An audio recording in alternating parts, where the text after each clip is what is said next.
Hello to all students, Khan learning class के platform पर मैं अज़रा खान आपका बहुत बहुत स्वागत करती हूँ। बहुत बढ़िया से होंगे आप सब और आपकी तैयारी भी बहुत अच्छी चल रही होगी।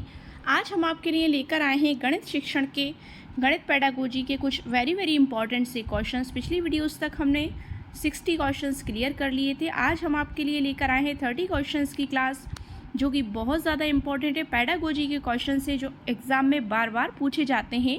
तो अगर आप इस चैनल को पहली बार देख रहे हैं तो चैनल को सब्सक्राइब कर लीजिए और सब्सक्राइब करते वक्त बेल आइकन प्रेस करना बिल्कुल ना भूलें, जिससे कि आप हमारी कोई भी लेटेस्ट अपलोड को मिस ना करें।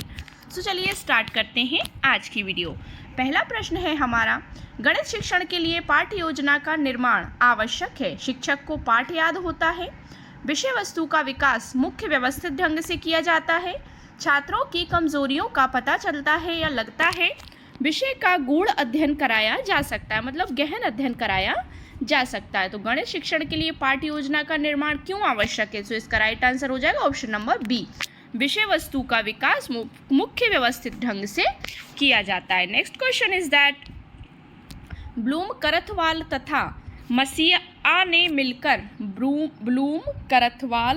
मसीहा ने मिलकर किस शिक्षण उद्देश्य पर सर्वाधिक कार्य किया है? ज्ञानात्मक पर किया है, भावात्मक पर किया है, क्रियात्मक पर किया है या फिर चरित्रात्मक पर किया है? सो राइट आंसर हो जाएगा इसका ऑप्शन नंबर बी, भावात्मक उद्देश्यों पर कार्य किया है।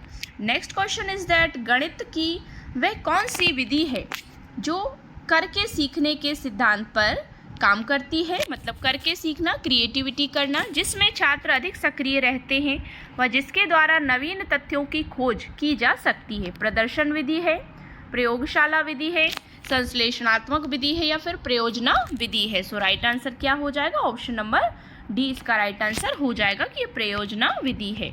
नेक्स्ट क्वेश्चन इज दैट समस्या समाधान विधि का सोपान है सूचनाओं का संग्रहण, समस्या की प्रकृति निर्धारण, निष्कर्ष निकालना या फिर आंकड़ों को संगठित करना। तो समस्या समाधान विधि का सोपान क्या है, स्टेप क्या है उसका? सो वो हो जाएगा right answer option number C, निष्कर्ष निकालना। परिणामों के बाद निष्कर्ष निकाले जाते हैं। नेक्स्ट क्वेश्चन इज दैट समस्या समाधान विधि का सोपान, ये भी रिपीट हुआ है क्वेश्चन, तो इसका आंसर हो जाएगा निष्कर्ष निकालना। नेक्स्ट है रेखा गणित में कौन से आयाम को प्रमुख स्थान दिया गया है? आकार, विस्तार, स्थिति और प्रयुक्त सभी। तो रेखा गणित में कौन से आयाम ऐसे हैं जिनको प्रमुख स्थान दिया गया है? तो वो है ऑप्शन नंबर डी, उपर्युक्त सभी। आकार भी है, विस्तार भी है, स्थिति भी है, मतलब उपर्युक्त सभी इसमें आ जाएगा। नेक्स्ट है राजस्थान के भीनमाल कस्बे से किस गणितज्ञ का संबंध है? मतलब गणित के किस व्यक्ति का संबंध है? महावीराचार्य का, श्रीधराचार्य का, ब्रह्मगुप्त का या फिर वराहमिहिर का? सो किसका संबंध है इससे? ऑप्शन नंबर सी, ब्रह्मगुप्त का संबंध इससे। पिछली वीडियोस में भी हम इसके बारे में पढ़ चुके हैं।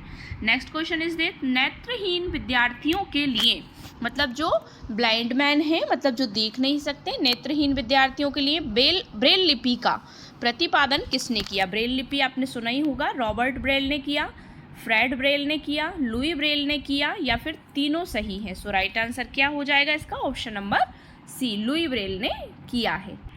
नेक्स्ट क्वेश्चन इज दैट नेत्रहीन विद्यार्थियों के लिए ब्रेल लिपि का प्रतिपादन किसने किया? सो इसमें राइट आंसर हो जाएगा लुई ब्रेल ने किया है। नेक्स्ट क्वेश्चन है सामान्य से विशिष्ट की ओर शिक्षण सूत्र पर आधारित विधि है। सामान्य से विशिष्ट की ओर शिक्षण सूत्र पर आधारित विधि है आगमन विधि, निगमन विधि, आगमन निगमन विधि या विश्लेषण विधि। तो सामान्य से जब विशिष्ट की ओर जाएंगे तो वो कौन सा शिक्षण सूत्र होगा? तो वो हो जाएगा निगमन विधि, मतलब जिसमें पहले नियम बताए जाएंगे और फिर उदाहरण देते हैं। नेक्स्ट क्वेश्चन है रेखा गणितीय आकृतियों के शिक्षण में सर्वप्रथम प्राप्त उद्देश्य होता है। रेखा गणितीय आकृतियाँ जो होती हैं उनके शिक्षण में सर्वप्रथम, मतलब सबसे पहले प्राप्त उद्देश्य होता है ज्ञानात्मक, अवबोधात्मक, अनुप्रयोगात्मक या फिर कौशलात्मक। सो इसका राइट आंसर हो जाएगा आपका ऑप्शन नंबर डी, कौशलात्मक होता है। नेक्स्ट है गणित शिक्षण का वास्तविक उद्देश्य ज्ञान प्राप्त करना नहीं बल्कि शक्ति प्रदान करना है। ये कथन है डयूर का, बैकन का, डटन का या फिर रमन का? सो राइट आंसर क्या हो जाएगा इसका? ऑप्शन नंबर सी, डटन का कथन है। नेक्स्ट क्वेश्चन इज दैट गणित विषय की पाठ्य पुस्तकें किस विधि पर आधारित होकर लिखी जाती हैं? संश्लेषण, मतलब संश्लेषण से आधारित होती हैं, प्रयोगात्मक आधारित होती हैं, आगमन होती हैं, प्रदर्शन पर होती हैं। सो राइट आंसर क्या हो जाएगा इसका कि गणित विषय की पाठ्य पुस्तकें किस विधि पर आधारित होकर लिखी जाती हैं, तो वो होती हैं संश्लेषण पर आधारित।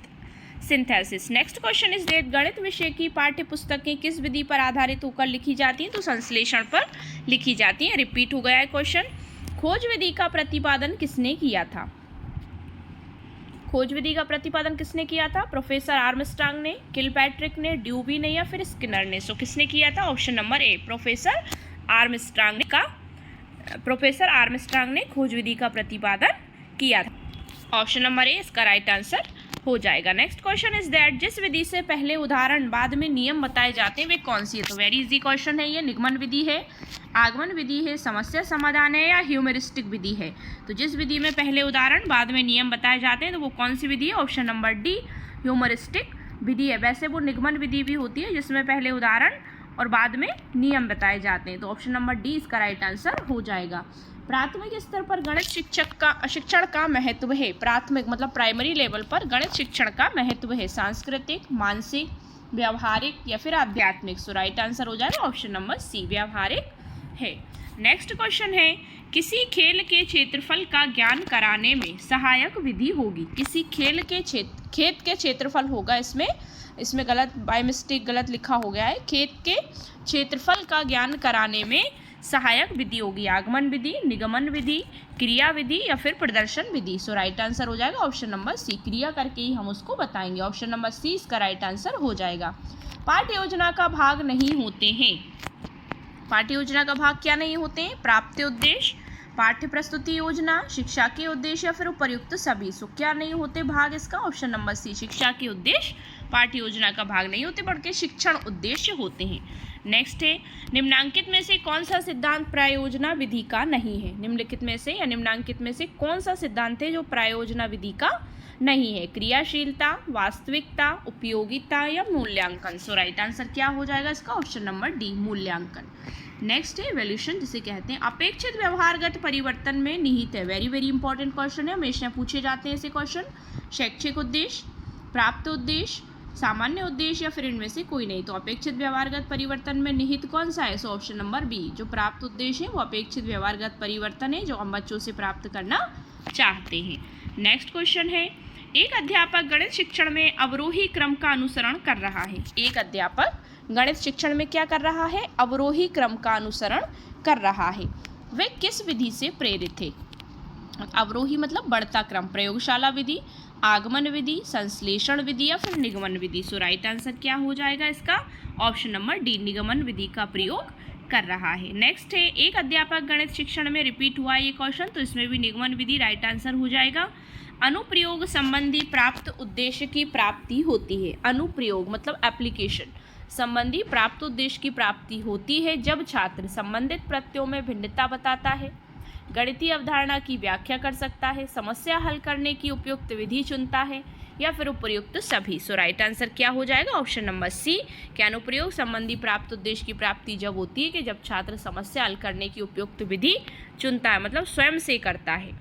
नेक्स्ट क्वेश्चन इज दैट निम्नलिखित में से कौन सी विधि तर्क प्रधान विधि है? तर्क दिए जाए जिसमें संश्लेषण विधि है, विश्लेषण विधि है, व्याख्यान विधि है या फिर खोज विधि है? सो राइट आंसर हो जाएगा इसका ऑप्शन नंबर बी, विश्लेषण विधि है। नेक्स्ट क्वेश्चन है हासिल का या हाथ का लगा संप्रत्यय को गणित में सर्वप्रथम देने वाला कौन था? हासिल का या हाथ का लगा मतलब हम कहते हैं ना हासिल आए इतने, कैरी 1 कैरी 2 ऐसे हाथ लगे इतने, है ना? तो संप्रत्यय को गणित में सर्वप्रथम देने वाला कौन था? ये किसने दिया ये संप्रत्यय? ये कॉन्सेप्ट किसका है? भास्कर, ब्रह्मगुप्त, आर्यभट्ट या फिर श्रीधर? सो राइट आंसर हो जाएगा इसका ऑप्शन नंबर डी, श्रीधर ने ये सर्वप्रथम दिया था। क्या संप्रत्यय? श्रीधर ने। नेक्स्ट क्वेश्चन इज दैट हासिल का या हाथ लगा, या फिर से आ गया है क्वेश्चन। नेक्स्ट क्वेश्चन है रेखा गणित में प्रायोगिक स्तर पर प्रयुक्त होने वाली शिक्षण विधि है आगमन विधि, निगमन विधि, प्रदर्शन विधि और प्रयुक्त विधि? सो राइट आंसर हो जाएगा ऑप्शन नंबर सी, प्रदर्शन विधि सबसे ज़्यादा प्रयुक्त होती है। नेक्स्ट है आगमन विधि का एक प्रमुख दोष है। आगमन विधि का प्रमुख दोष क्या है? ज्ञान अस्थायी होता है, ज्ञानार्जन बहुत धीमी गति से होता है, इसमें विषय नीरस हो जाता है मतलब उसमें कोई इंटरेस्ट नहीं आता विषय में, आत्मनिर्भरता कम होती है, मतलब बच्चों का जो केंद्रण है वो कम होता है, सेल्फ डिपेंड कम होते हैं बच्चे। सो राइट आंसर हो जाएगा इसका ऑप्शन नंबर बी, ज्ञानार्जन बहुत धीमी गति से किया जाता है। आज की वीडियो का लास्ट क्वेश्चन है, किस विधि के अंतर्गत यह निर्धारित किया जाता है कि पूरे अध्याय में कितने शीर्षकों के अंतर्गत व कितने कालांशों व किन किन दिनों को पढ़ाना है? आगमन विधि, खोज विधि, निगमन विधि या इकाई योजना विधि? तो किस विधि के अंतर्गत ये निर्धारित होगा? सो राइट आंसर हो जाएगा ऑप्शन नंबर डी, इकाई योजना जब हम बनाएंगे तभी हम कालांशों को गिन पाएंगे कि हमें कितने दिनों में पढ़ाना है। सो ऑप्शन नंबर डी इसका राइट आंसर हो जाएगा। तो ये थी हमारी 30 क्वेश्चंस की क्लास। आई होप सो आपको वीडियो पसंद आया होगा। अगर वीडियो पसंद आया हो तो वीडियो को लाइक शेयर करिए, चैनल को सब्सक्राइब कर लीजिए और सब्सक्राइब करते वक्त बेल आइकन प्रेस करना बिल्कुल ना भूलें, जिससे कि आप हमारी कोई भी लेटेस्ट अपलोड को मिस ना करें। Thanks for watching my video. See you again with the next video. Thank you so much once again.